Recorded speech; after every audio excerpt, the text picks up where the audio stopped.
Yeah, what's going on, everybody? It's your boy Rob, back with another episode of From My Experience podcast. Man, how y'all been doing? Have you been taking care of yourselves physically, mentally, and financially? You know I like to check in with y'all, man. I hope you've been doing that. I definitely have. I have to say this. I'm extremely excited to share the news with you all that this past week we recorded the first episode of Way to the Heart. I'm going to get a round of applause. A little praise. What did it do? Listen, yo, that... Shout out to my boy Corwyn, CEO of Pass the Peas app, man. That is one person in my life who definitely loves to take ideas and turn them into reality. Every time. Like, it never fails. That dude always does that. Oh, hold on. Hold on. Sorry, y'all. I had a technical issue, but we back. But anyway, like I was saying, my boy Carl, man, loves to bring ideas to life. We had a great time filming the show. Can't wait for it to get edited, for y'all to be able to check it out when that does happen. Also, remember to follow Pass the Peas. All the links will be in the description of this podcast. But as far as me, I just been continuing on that journey. The past few episodes we've been talking about just bringing those things into your life on a daily basis that you love to do, and possibly, if you can, transition that into a career. And again, y'all know I love podcasting. We are signed to a live podcast network, so stepping it up in the podcast game. I'm behind the scenes talking to some people, trying to get together so we can do a gaming podcast. We'll see. I've learned a lot of lessons from this podcast, and when you're working with other people, one of the most important things you have to do is set a very strong foundation. That is something I did not do with this podcast. It's there now, but that is something I've learned. So I'm like, all right, we gonna get the crew together, then we're gonna build the foundation to make sure we're on the same page before we start investing time and money. So that may be coming. And yeah, just back into that world of media and entertainment. But that is what's going on with me. Now, for the first time in quite some time, y'all, we have a special guest in the building, and I get to finally hit the guest music after I don't know how long. Yes. We still do guests up here, y'all. Y'all know that used to be the thing. Like, y'all got to guest, like, all the time. But, you know. Our special guest today is Ayanna Light, known as the Lone Wolf Yoga Goddess. She is a powerhouse of transformation. She's a 500-hour registered yoga therapist, dynamic speaker, spiritual life coach, author, and licensed master social worker with over 15 years of experience in trauma-informed mental health therapy. She masterfully blends yoga, subconscious reprogramming, and holistic healing to guide others toward profound self-discovery and authentic living. Passionate about helping individuals break free from emotional and energetic blockages, Ayanna empowers them to reclaim their inner strength and unlock their fullest potential. While balancing motherhood, she remains devoted to her mission, awakening inner strength through the power of letting go. Let me give her a round of applause before I let her holla at y'all. Woo! Hello, beautiful souls. It is a pleasure and honor to be here. I'm so excited for this conversation. How have you been? So just the backstory, y'all. We went to high school together. I just remember having that history. I think it was a history class. And I told the story about that class last time I was on here. He used to make us watch videos, and you had to take a full page of notes. And if you didn't, he wouldn't give you an A. But he never read the papers. He looked at it and said, oh, it's one page, A. That's all I really remember. But we went to high school together. And it's been quite some time. And I saw her on Instagram doing some cool stuff. And I was like, yo, I want her to share that on the podcast. So here she is. Here I am. Grateful to be here. It's definitely been a long time. Yes, it has. So... wow, I don't even know where to start. I usually start at the beginning of someone's story. So let's do that. Young Ayanna. So you were very candid in your questionnaire, so we're just going to get right into it. You said you grew up in a single mother household and you felt neglected? Yeah, so I grew up as an only child in a household with just my mother. My father wasn't around.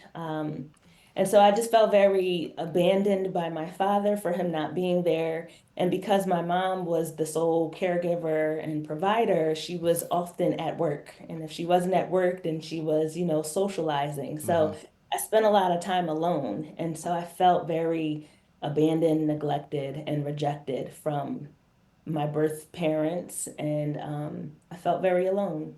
Yeah, I can definitely relate to that. My parents split when I was in elementary school. My dad moved to Jersey at first, and I was still in South Carolina. And my mom had two jobs, so like I tell people a lot of times growing up, from like late elementary to early middle school, I pretty much only saw my mom on weekends, or in passing. So I definitely understand those feelings. Mhm. So, how do you think that impacted you as you grew up? Well, one, being an only child, I definitely was one who was more introverted, didn't really know how to articulate my voice Mm-hmm. because I didn't really talk a lot. There wasn't anyone to talk to. It's just me and the walls. Mm. So, my means of communication really was through writing, journaling. That was how I shared my voice, was through writing. It wasn't an actual verbal outwardly projection. So that's one way, is like I was very introverted, Mm-hmm. quiet, very introspective, not really knowing how to connect with other people. So just kind of took on the role as like an observer. Wow. Wow, that's not the impression I got from you in school. Interesting, Mhm. but you never know. You never know. So with growing up like that, how do you think that did impact you more so socially? Because then you started going to school. You're going to school. There's people around, that are your age that you can interact with, that you can talk to, but you still preferred to be the observer. So why'd you prefer just to play the background? Um, it was more of like that was comfortable. I was used to my own energy. I was used to being by myself. So that was like my comfort zone, my safe zone. So it's like I desired connection. As human beings, we are wired for connection. And then for me, being an only child, I definitely desired connection. But sometimes the connection would feel overwhelming Mm-hmm. energetically because I was so used to and more familiar with just being by myself. So it was like this kind of intricate dance between like desiring to connect with people, but also really yearning for my own solitude. Wow, I think I'm still living like that. I don't, is that a good thing or a bad thing? I wouldn't say it's a good or bad. It just is a thing. And so just being aware of it so Mm-hmm. that you can honor yourself at all times. I know for me, that was a struggle growing up. I desired connection so much that I would overextend myself. I would people please. I would show up and give so much of myself away because I wanted to have that friend or I wanted to have that relationship, that connection, that I didn't always honor myself. I began to continue that cycle of abandonment that I experienced from my parents and Mm-hmm. just abandoning my own self for the exchange of the connection. Wow, you got me over here reflecting and thinking about my upbringing and the way I've behaved and still behave in some ways. Yeah. These, how we are raised as children, um, our conditioning, our teachings from our families, our culture, our religion, our communities, all shape our subconscious mind, and our subconscious mind holds like the programming of how we make decisions for our life. Hmm. So in your life or in your upbringing as a child, you're raised to think certain thoughts or do things a certain way. Yeah.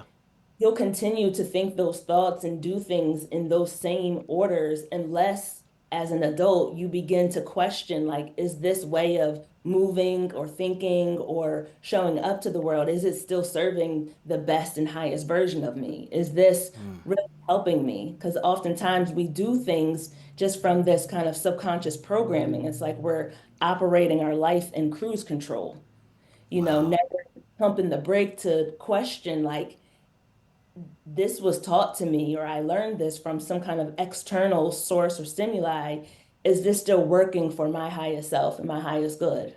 And if not, what new choice, decision, or activity am I going to make to show up differently so that I can experience a different outcome?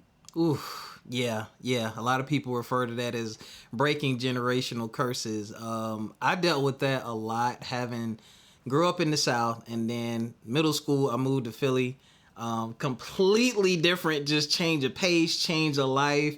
And the way my dad chose to raise me, he grew up in the South, but he didn't like a lot of stuff he went through as a kid, so he didn't make me do it. Like down here, like yes ma'am, yes sir, like everybody does that. When I got there, one of the first things my dad said was, "You don't have to say that." He said, "That's slave talk. You ain't gonna call me no sir. Just say yes and no."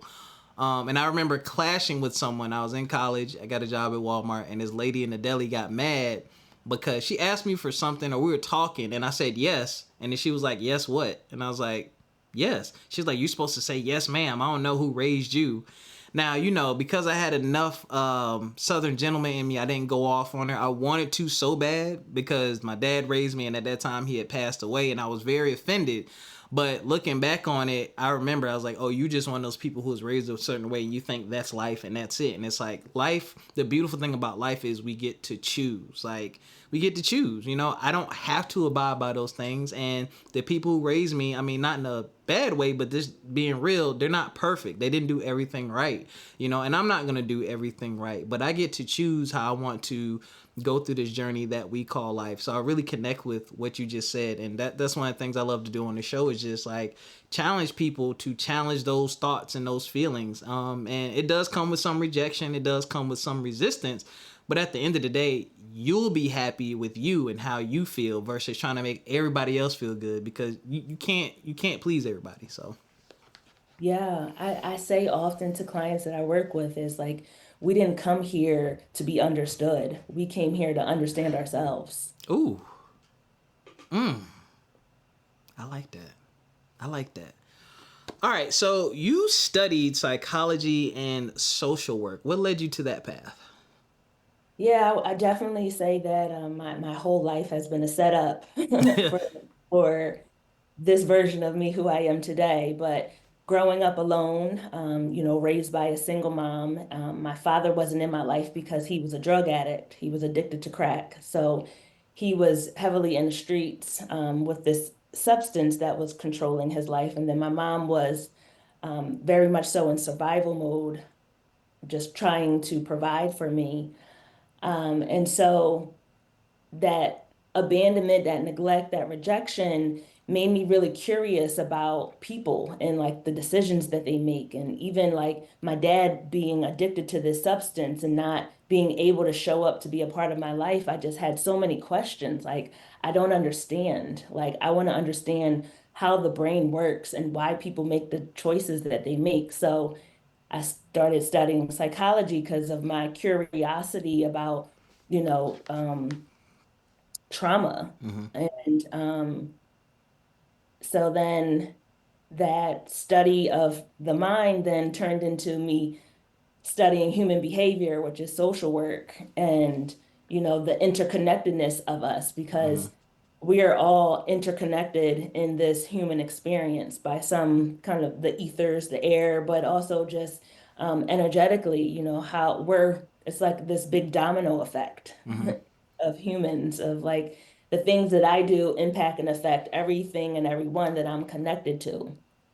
So I just was really curious about people's decision making and patterns because we're all interconnected. And so it's like, okay, well, if some person can be addicted to this substance, then why does another person not? Yeah. And so I just was curious about life because of the trauma that I grew up with as an only child raised by a single parent, feeling abandoned, neglected, and rejected. And then at the age of 13, I was sexually abused by my mom's boyfriend. Hmm. When I told, nothing happened. The world just continued to go on as if Mm. it didn't matter. So then I felt like I didn't matter. I felt like my voice didn't matter. And that just kind of was the icing on the cake on top of me already being a more introspective, introverted person because I didn't really have a whole lot of people in my life to communicate with or connect with. So it was like my whole childhood of trauma, of abandonment, neglect, rejection, and abuse, led me to this very curious place of like, why? Yeah. Why did all this happen to me? Because I feel like a victim in my own life, and I need to understand how and why things happen and why they happen. So I want to study the mind Well, and here. I Yeah. definitely want to say I'm sorry that that happened to you. And I'm glad you were able to take that and just turn your life around based around that. Like just taking all those experiences and saying, you know what, I'm going to figure out what happened here and what's going on so I can figure this out. Because I know that that can just be very damaging and just take people down all sorts of different roads in life. So I'm glad that you've turned out the way that you have, for sure. Yeah, there's power in alchemy. For a long time, I'm just being very, very vulnerable and honest. For a long time, I felt like a victim in my life.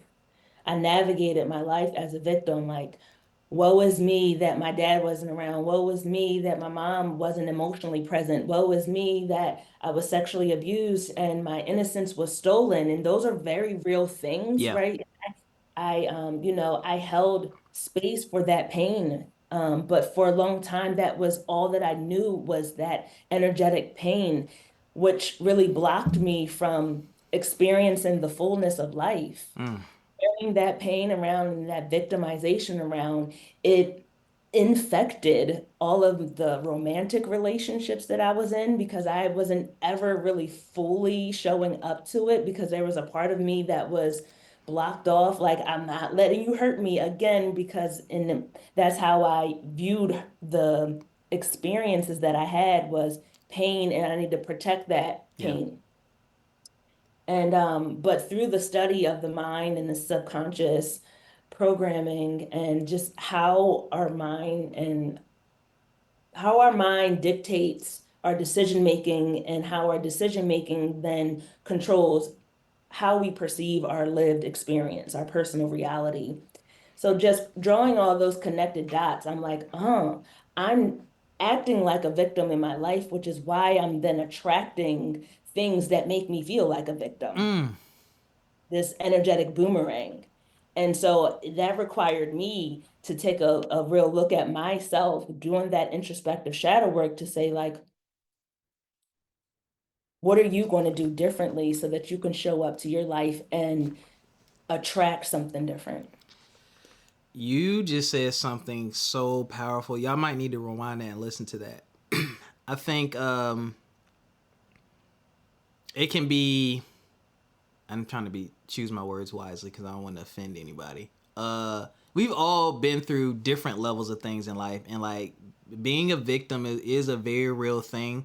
But living the rest of your life with that mentality, and I can only speak from my experience, mofos don't care, bro. Like if they not like a close friend or a close family member, like the world is not going to give you anything, man. It's not going to give you anything. And at some point, because even I've had to do this, at some point I've had to stop and say, okay, wait a minute. Like you have way more control and you're acting like you have no control. Like you got to start taking control of the situation. And I know I'm saying it like it's easier said than done. Like it's not easy, but there's steps. You know, one of my favorite things to say is try to take it one step forward each day. But yeah, definitely asking yourself some questions, making different choices, analyzing things, and hell, even if you have the opportunity, like confronting people and having conversations and saying, hey, you did this, you made me feel this way, whatever it may be. All of that stuff is helpful. And you can, and another thing you said that's really important is when you make space for those things and you hold on to them, it does impact your life moving forward. It does impact your other relationships moving forward because you have that guard up, you have a certain level of fear, but also like things can easily trigger you to take you back to a place of where, you know what, I need to escape out of this. I need to get away from this. Let me go back to my normal comfort zone where I know at least I can survive, you know, by operating like this versus, you know what, I don't want to operate like this anymore. So again, I commend you for just being able to work through all that, because I know that is not easy.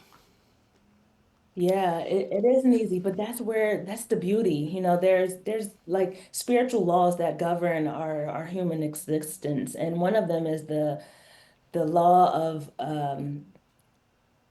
what is it? The law of compensation. Okay. The law of compensation states that the pendulum swings both ways. So, whatever you experience in pain or hardships or trial and tribulation, if you just allow yourself to experience it without holding on to it, without clinging on to it like it's helping you, and you allow yourself to release it, then the pendulum has to naturally swing the opposite way so that you can experience the equal side in joy and pleasure and abundance. But like you said, everything is a choice. And so we have choice in how we experience our reality by like, what are you holding on to Yeah. that you're not willing to let go of in order for you to experience what it is that you truly desire?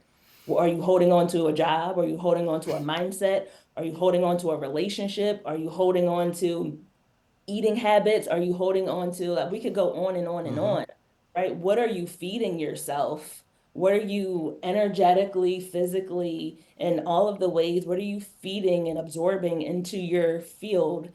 And whatever that is what you will experience, right? As you said, this life really is malleable. We can do, be, and have whatever we want, but what are you willing to let go of in order for you to receive that?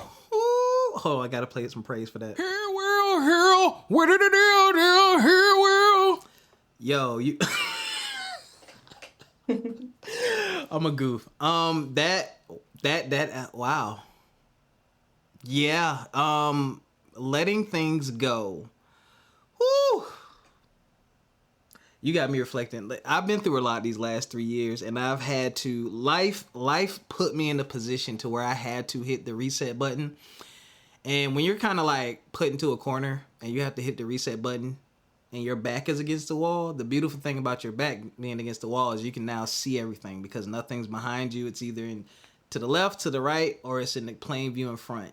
And I had to make a lot of decisions. And I will say, letting go of things is extremely powerful, and I've always felt better. And I know that in letting go, sometimes you have to address some things and have very tough conversations with people, and you may be afraid to have those conversations, or you may be worried about the outcome. But 9 times out of 10, it's better for you. I feel like it's better for you. It's always turned out better for me. I've had to do that, and one of those classic things is kind of like who you were, and like it's like one of those classic things is kind of like people tend to hold on to who you were, like who I was in college or high school. Pick one, right? People tend to remember you from back then if they're not around you back then. But sometimes people change and they're not that person anymore. But some people want to keep you there, and you got to have that tough conversation. Like, yo, I don't like. Yeah, I did that, but like that's not who I am today. I need you to respect and understand that this is who I am today. Like, don't call me that nickname. Like, you don't have to bring up those old stories. Like, I'm in the present. Like, this is who I am now. But some people get so comfortable with, oh, people know me for this in college and they like me and they care about me, so I'm just gonna be that person. It's like, dog, you might not even want to be that person. And do those people's opinions truly even matter? No. Don't be afraid to evolve and move forward and do better or do differently in your life just because of the opinions of others. Yeah. Yes. So, okay. Um, During your social work, I know that that must have been heavy work. My mom was a social worker, actually. You did that for 15 years? 15 years, Woo! yeah, a long time. I really loved it. I really, really, really loved it. Being a part of the transformation process, Mm-hmm. for me, it was so rewarding and fulfilling. I would do it for free. And right, isn't that the what we equate to just like living life on purpose is like when you get paid to do something that you want to do anyway. Yes. So I was in love with being a part of the change process and seeing people go from, you know, whatever, I mean, a range of things. I started my social work career in child welfare, working with children who were abused and neglected, um, helping their parents to get their life back in order so they can be reconnected to their children that have been removed. So again, you can see these trends in my own Yeah. personal story. My career path is very much so reflected in how I began to heal myself, and that was through my career. Helping others help me to heal me because it felt good to see other people feel good. So it was like vicariously, I got to not only help facilitate that change, but that I also got to experience the energetic reward of being a part of that change. Uh, Wow. yeah, it was so, so beautiful. But I started with children in the child welfare, and then, I mean, a gamut of things from jails to hospitals to where I retired from was working at the VA Medical Center, Okay. working with veterans that had serious mental illness and dual diagnosis of substance abuse. My specialty was addictions, Mm. right? Yeah. My dad. Yep. So, again, I wanted to understand the subconscious, um, just kind of inner networking of why one becomes an addict, because not everybody is an addict, right? I've drank, I've Yeah. smoked weed, I've done things and tried things, but I've never created a need for it. Yeah. It never took power over me. So I was curious, like, well, why do some people drink and then they don't know how to not drink? Like, what goes on in your mind? So, um, yeah, social work at the VA Medical Center, working with veterans with dual diagnosis, and it was good until it wasn't. Mm-hmm. I loved what I got to do to be a part of that change process, but working within the confines of systems, structures, and organizations having to subscribe to their philosophies, policies, protocol, and procedures felt very restrictive for me. Yeah. And again, for me, going back to being an only child, the thing that I gained from it, right? Not only one way I could look and perceive it was I was abandoned or neglected, but the other side was that I had autonomy. I had this freedom to just explore my mind, the dreams, the visions in my mind. And so I knew myself. I knew my voice very, very intimately. Mm-hmm. So going into the work setting, someone telling me that you can only do something this way, you can only operate by these procedures, I'm questioning, like that doesn't make sense. That doesn't make sense. We're providing care and treatment and healing for people that have serious mental illness and substance abuse. There's no boundaries within how to treat somebody for that. It is a case by case. I don't even like calling people cases, but that's that language. Right. It's a individual by individual, um, synopsis that you have to gather of information so that you can help people to then heal themselves by showing them the parts of them where they are not being their true self, where something or someone outside of them is dictating and controlling how they're showing up. We can't do that within a box. Mm-hmm. So after 15 years, I retired myself because I felt very restricted and bogged down from the systems. And I was like, okay, how can I continue to help impact and change in people's lives, but in my way? Oof. I feel like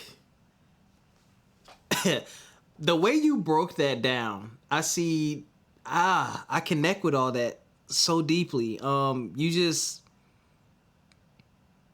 You basically just explained to me why I miss teaching so much, and I never thought of it the way you just broke it down. That was a lot of healing for me in those classrooms with those kids, because I remember what it was like when I was their age, having things not being 100% at home, and then like some of the teachers were really mean to me. I didn't really have any bullies or anything like that because I tended to be funny, so people didn't bother me. But you really had me thinking about when I was teaching, like that level of joy. It was like I was in my own classroom. Like little Robbie was over there doing his thing. And I used to love making my kids laugh and just have fun, because like as a kid, that's what you want. You want them to enjoy being kids, because the shortest part of, Lord willing, you live, right?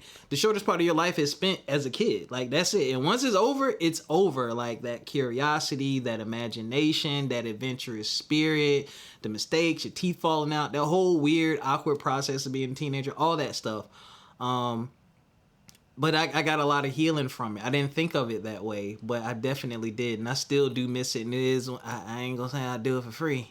I'll work with kids for free, but I'll do some things, some programs and stuff. But yeah, I do miss it. And kind of like what you just said, the system is really why I left. Like people are like, oh, it must have been the kids. I'm like, no, like I can handle the kids. Like, and I was a bit of an anomaly being a black man in the classroom. No one had ever seen that, and I was teaching elementary in the South.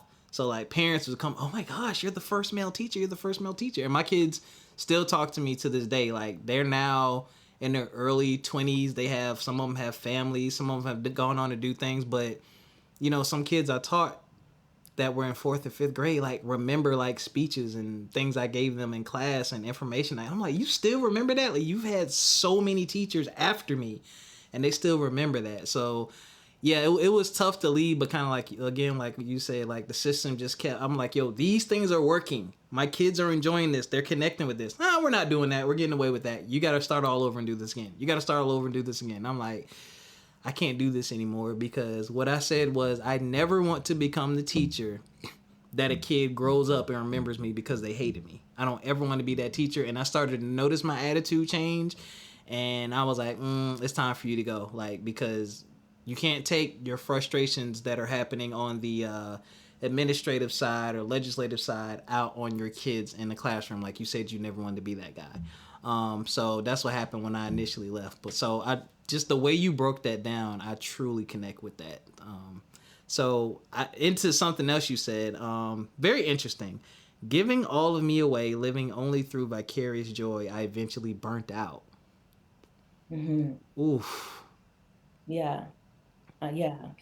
And I know a lot of people resonate with that, whether or not you admit it or not. But for me, it was again operating from this root program of this little girl that felt abandoned and neglected and alone and then abused. I went into the field of studying the mind and human behavior. And then in my personal dynamic and relationships, all that I ever knew was when you give yourself, then you receive something, right? Even in my relationships with my parents, it was like, okay, my mom, I have to get straight A's in order for her to then take me out and spend time with me, because, or else she'll just be working or socializing her own self. So if I get straight A's, then my mom will show up and she'll connect with me and we'll have a bond. Um, and my friendships is like, if I give people advice and I show up for them, then they'll be available for me. And work, if I show up and I, do a good job and I help people heal and learn and, whatever my role is, then I'll get a paycheck. And so it's just like I just learned and was operating from this program of like, give it away, give it away, give it away. And Mm, as an only child, I had this inner wound of like, I'm alone and I don't want to be alone. So I'm gonna just keep showing up for all of these people until like my cup was full. I'm a single mom of two boys. I'm working as a therapist at the VA Medical Center. I'm the team mom for my kids' football games. I'm a cheerleading coach. I'm a foster mom.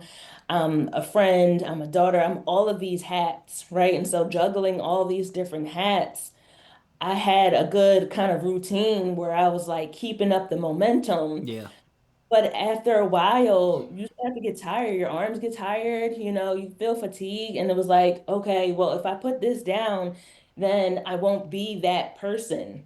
Yep. Right. And so it was like, it got to a point where it's like, I don't even know what to put down. So I'm gonna put it all down. And I just dropped everything because I was just like so tired and I couldn't even conceptualize what to stop doing, what to not hold on to, what to let go of. I had created and subscribed to this version of me that was this overachiever, this overgiver, this overextender of energy and time and resources because I learned that you had to earn love. Learn Mm, love wasn't something that you just received unconditionally. You have to earn it by doing. And as an only child raised as a single mom, I wanted love. I wanted connection.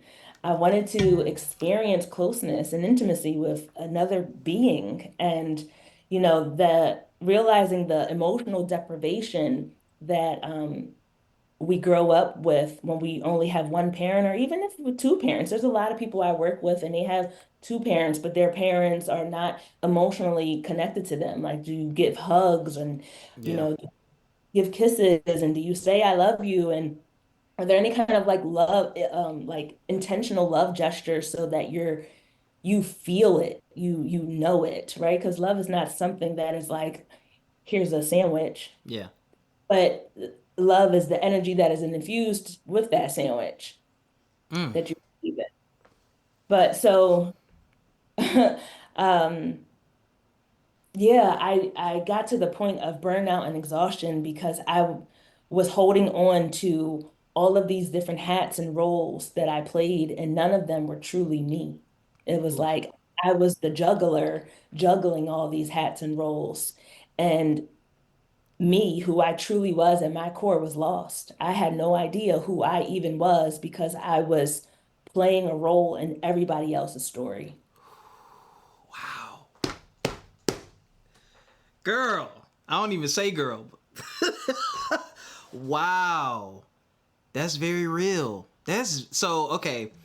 Is that also the breakdown you were referring to? Like your breakdown being your breakthrough? Yes. Yeah, wow. It's funny how our lives are like parallel like that. I definitely connect with that because you think at at at some point in life, you think because you're busy and you're doing a lot of things, you're doing what you're supposed to be doing. I'm Mm. moving, I'm active, there's things happening, I'm going to this place. Yeah, I'm living life, but are you? Like, it ends up being, I'm going through the motions, I'm just doing what I need to do to make things get done. And kind of like you said, eventually when you stop, you really look in the mirror and you're like, wait, who is this person? Like, what do I like to do? Who's showing up for me? What about me? And that's not a bad thing because it's your life, right? You want to make sure that you tend to yourself and that you're being tended to by others as well.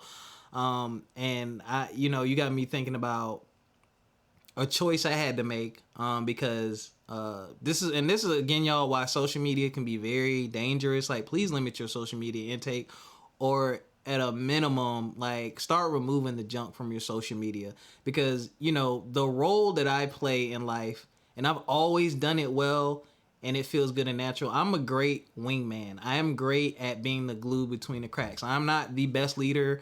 I am not the best, oh, let's run and do, like, other people do that better than me, but I do very good at behind the scenes holding things together, having certain conversations, and I like that. And there was pressure, just outward pressure of, oh, you need to be a boss, you need to do this, you need to do that, and it's like, I don't like that. Like, it's not fulfilling, it doesn't feel fun. Most of the time people hate you because most people don't understand that as a leader I need to make sure that this ship is still sailing and moving forward. I don't care about you having to like me. And it's not that I don't mind whether or not people like me or not, but it's just like, where you fit in life sometimes, but you have to be okay with knowing that, hey, you have to be okay with it and accepting that, you know what, this is what I want to do, this is how I want to be, and everyone's not going to be okay with me making this decision, and that's fine because it's your life. So I love where I am.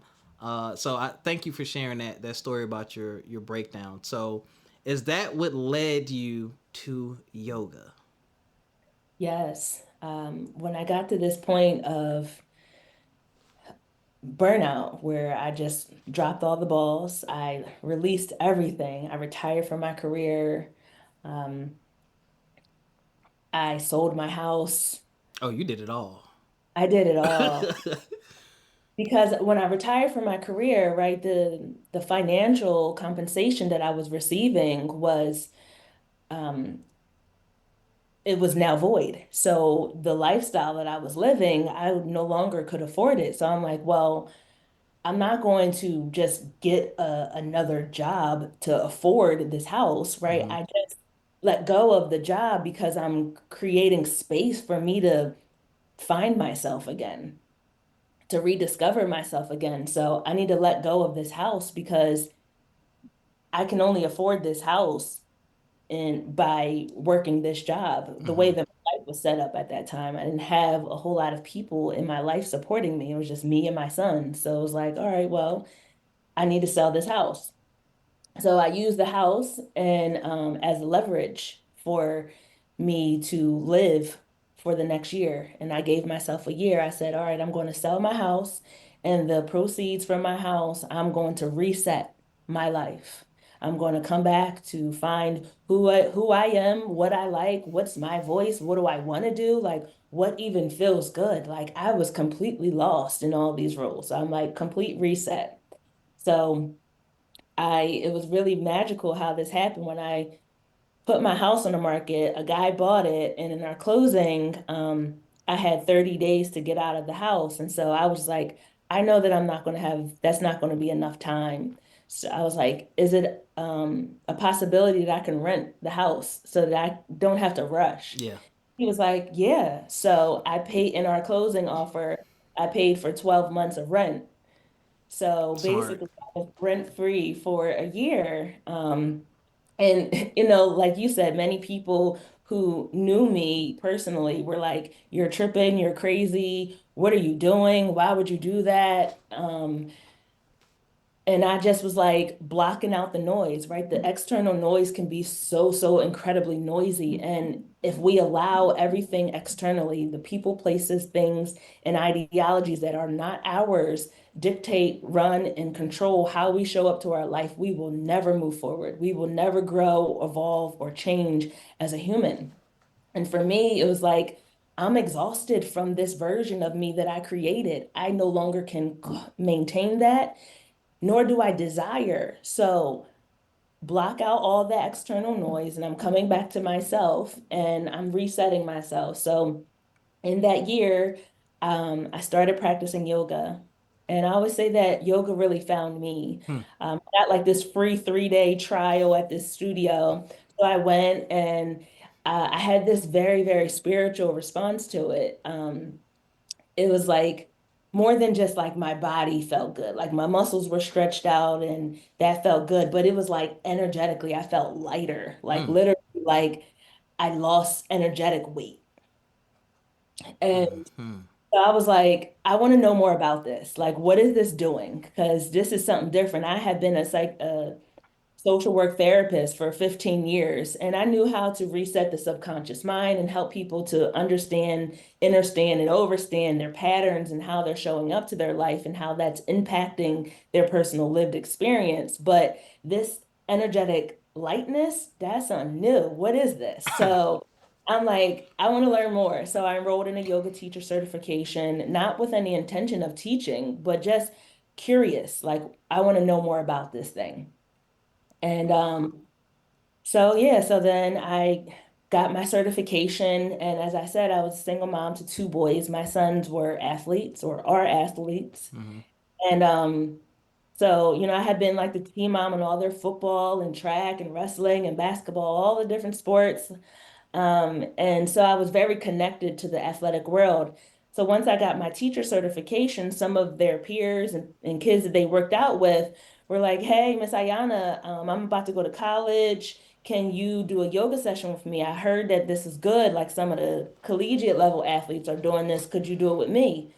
So I was like, sure. You know, like my intention wasn't to teach, but I do know how. Hmm. Um, so I started off teaching this one young man, this one athlete that went to high school, Bonner High School locally, and doing once a week yoga for his physical body to be able to have larger range of motion, more agility in his hips, and more ability in his ankles and knees.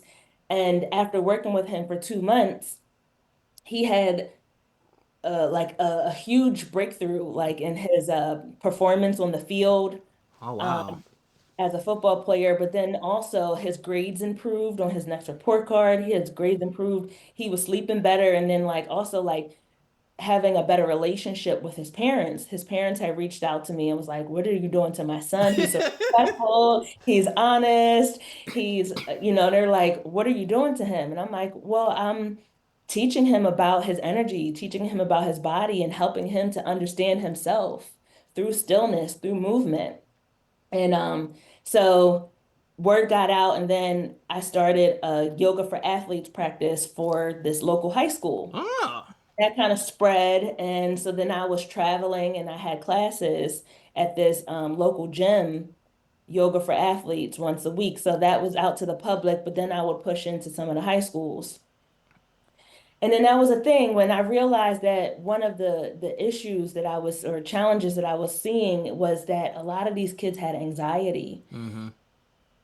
very, very anxious. And a lot of it was just because it's like as a society now we're like all stimulation addicts. Yes. We're constantly connected to the next bing or ching or ding or light or vibration. It's like always being stimulated from something externally. Um, and so then I was like, I want to help these kids even more. So I wrote my first book called Regulate Yourself. And it's an emotional regulation targeting how 7 practical tools to heal anxiety in adolescents ages 12 to 17. So then I created an emotional regulation course off of that book. And when I was teaching the yoga for athletes, I then started meeting with the administrators of the schools, letting them know that I have this book and this course that I want to try to to create as an elective for Ooh. middle school, high schools. I was like, yes, it's great to know about geography and history and math, but we're not taught about our energy. We're not taught about how to handle our emotions. We're not taught about how to understand our physical body. And we learn that just through happenstance, through Yeah.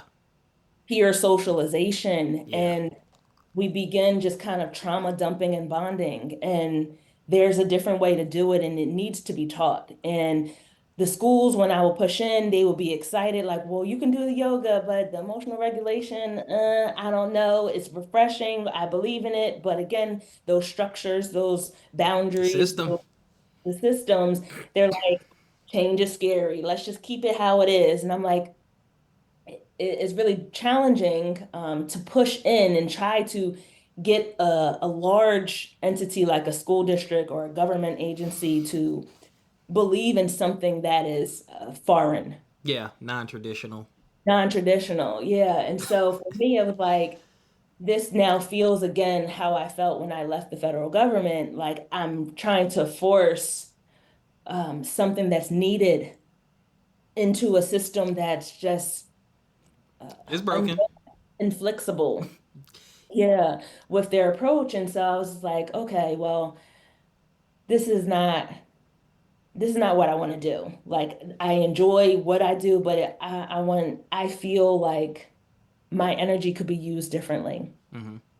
And so this whole journey then led me to writing my second book, The Liberation Code, 7 steps to create the life of your dreams. And this was really a book for me. It was a self-help memoir of me talking about some of the inner child into adult traumatic experiences that I held and how it weighed me down from being my best and highest self Mm-hmm. and never really truly living, just existing. And in this book, I don't just talk about my trauma or my stuff, but like the extracted wisdom that I gained from it. That Yeah. little girl that grew up abandoned and neglected, she learned how to be um, independent and resilient, and she learned how to be introspective. And the little girl, the 13-year-old, learned how to, from her sexual abuse and her voice being stolen, she learned how to be strong and she learned how to be vulnerable and she learned how to ask for help, and Ooh. so like things happen the way that they're supposed to happen, but it is our choice and what information we're extracted from it. What are we willing to let go of so that we can experience what we desire, right? Coming full circle back to that. So I realized that everything that I had been through was just kind of a stepping stone into the becoming of me. Mm-hmm. And so this last book, The Liberation Code, I was like, this is really where my calling is because a lot of everything boiled back down to my root issue was my relationship with my mom. And a lot of us growing up, our relationship with our mothers really dictate how we give and receive love. And love is the strongest Oof. vibration. It is the strongest energetic vibration, and it's the It's a frequency that everybody speaks. It's a language that is universal, right? We're wired to receive and give love, but often we block ourselves off from experiencing and giving love because of some kind of hurt, neglect, abandonment, rejection that we experience. And so I was like, where I'd be best served is helping mothers, helping mothers to learn about themselves so that they can teach it to their children. Oof. And so the liberation code is that is like me liberating my spirit so that I can show up differently for myself and I can show up differently as a parent, not just as an individual, but as a parent, as a daughter. And I can teach my sons to show up fully and authentically for themselves. And so it was like the rejections that I was getting and the redirections that I was given was just pulling me back into alignment of where I was really supposed to be. Right. Mm-hmm. And so perception is everything. Like you can say that this happened to you, right? Going back to that victim mindset, or you can say that this is happening for and through me. Yep. Yep. You. I wasn't expecting to reflect on my entire life. Once again, based off of this interview, but you really have me looking back, and one thing I definitely, well, and thank you for just being vulnerable enough to put your story out there, in books, like telling your story to the world in hopes of changing someone else's life or having a positive impact. I mean, the same reason why I do this podcast. So I definitely connect with that. And you mentioned something that it's a battle. I know it's going to be a tough battle and I don't have to do it alone, but like this school system thing, like they need to realize that what these kids see and are dealing with, the world is different. Like they need like courses like you tried to offer. Like they need that kind of stuff because that's the world that they live in and the world that they're going to go out into.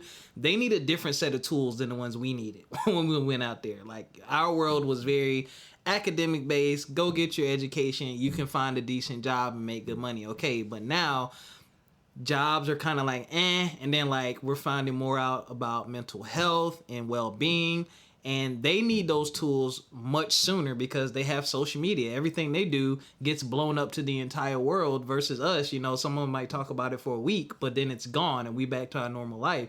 So knowing how to regulate those emotions, understanding energy, understanding how to make more positive choices, and not a static classroom setting, but like giving them real life scenarios and talking to them from experience, is something that they could definitely use. So I definitely feel you on that with the whole system. Just if you're out there and you're in the school districts and you're in the school system, like this is true. These kids need alternative types of learning so they can be better equipped to deal with this world. But your journey was awesome. Well, is awesome. I mean, it's still going. So you went through all these things. You wrote 2 books. You had a program. You had a course. So where are you now today with everything? Yeah, I'm about to launch my spiritual life coaching, and it's going to be for women who are experienced high achieving women who experience burnout, helping them to learn how to regulate their emotional state. And it's called Reset. It's a seven week container where we move through the 7 chakra centers, the energy centers in our body that store emotions from our past life experiences. Mm-hmm. And so that's going to be offered in a group setting. So I'm coming back to my roots of being a clinician, being a life coach, being a healer, helping to helping to guide people to navigate back to their inner self, helping people to come back to their truth, come back to their inner light, come back to a place of pleasure and power. Because life is always going to life, right? People say that Yeah. life be life, and life is supposed to do. It does. It's supposed to do that, Yeah. right? And so it's like, what are you learning from it? And are you being infected or affected by it? And they're 2 different things. And so me offering this course is a coming back home to me and doing what I set out to do, doing what I know that I came here for. I know that I didn't go through all of those things in my own personal journey for me to just pay some bills and die. I went through those things because I'm a beacon of light. I've been able to alchemize all that pain and turn it into power that I get to share then with other people so that they can learn how to navigate through pain themselves. Yo, you're amazing. Thank you. That's awesome. That's the type of energy we need in this world. So when do you have a specific date for when the program launches? Yeah, so it's going to be launching August 1st, the end of July. The end of July, I'm going to have a free workshop that people can come and just join in so that you can feel the vibe, the energy. As I said, I'm a yoga therapist, so we'll be doing breath work, guided visualizations, and just really grounding into our bodies, right? Yoga,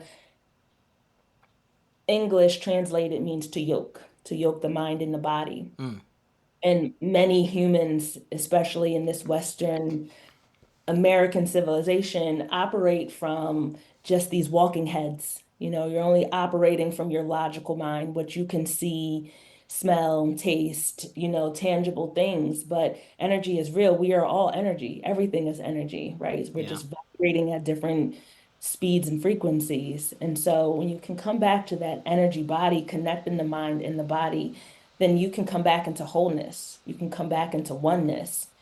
And you can, and then it, the psychology system right now, how it's designed, it's not designed to heal you. It's designed to treat you, Mm. to treat symptoms. And what I teach is how to heal on an energetic lens so that the issue, the anxiety, the depression, the disease, the addiction, it dissolves.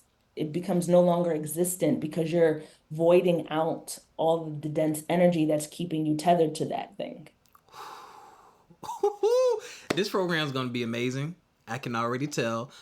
We are definitely gonna have to connect. I'm gonna let you, before you launch it, definitely hit me up. I'll share the links. I'll promote it on here for sure for you.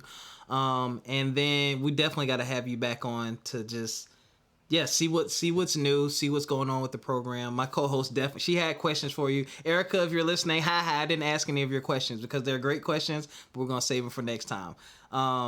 But Ayanna, I want to thank you again for just accepting the invitation and sharing your story. Before I let you go, is there anything else you want to talk about or anything you want to continue to promote? And also, again, I know you have 2 books, and then you also have a podcast. I do. I have a podcast. It's called Shedding Layers, and it's all about releasing the things that are holding us, people, places, things, ideologies that are blocking us from being our greatest self. So every week it airs every Friday. It's on all platforms, Apple, Spotify, YouTube. Check it out if you feel called. Shedding Layers. Yes. I will definitely put that in the description. So we cover everything. Is there anything else you had on your heart or your mind you wanted to share with anyone, with the audience? Um, I guess just leave you with this lasting quote, and that's there's healing through the power of letting go. Give yourself permission to let go of the version of you that you created. Give yourself permission to experience happiness and joy and love. Even when life is hard, it's a choice. It's a choice to show up in the energy that you want to experience. So give yourself permission. With that, ladies and gentlemen, y'all hear the music. You already know what time it is. We got to get up out of here. Ayanna, thank you so much again for joining and just making this a full circle moment in life, man. We had some conversation behind the scenes, y'all. So this is just, it's just amazing how things just come together naturally, man. And I want to thank y'all for your continued support of From My Experience podcast. All the links are in the description. FME_podcast on everything. From My Experience podcast on Facebook. Man, just continue to take care of yourselves physically, mentally, and financially. Man, I hope you all have been getting some gems and some jewels from these conversations. We do it for you. We're here to promote positivity. We're here to make your lives better. And we're here to let you know that it's okay and it's gonna be okay. All right, take control and make the choices that are best for you in your life. And until next time, once again, take care of yourselves physically, mentally, financially, and we'll catch y'all. Peace.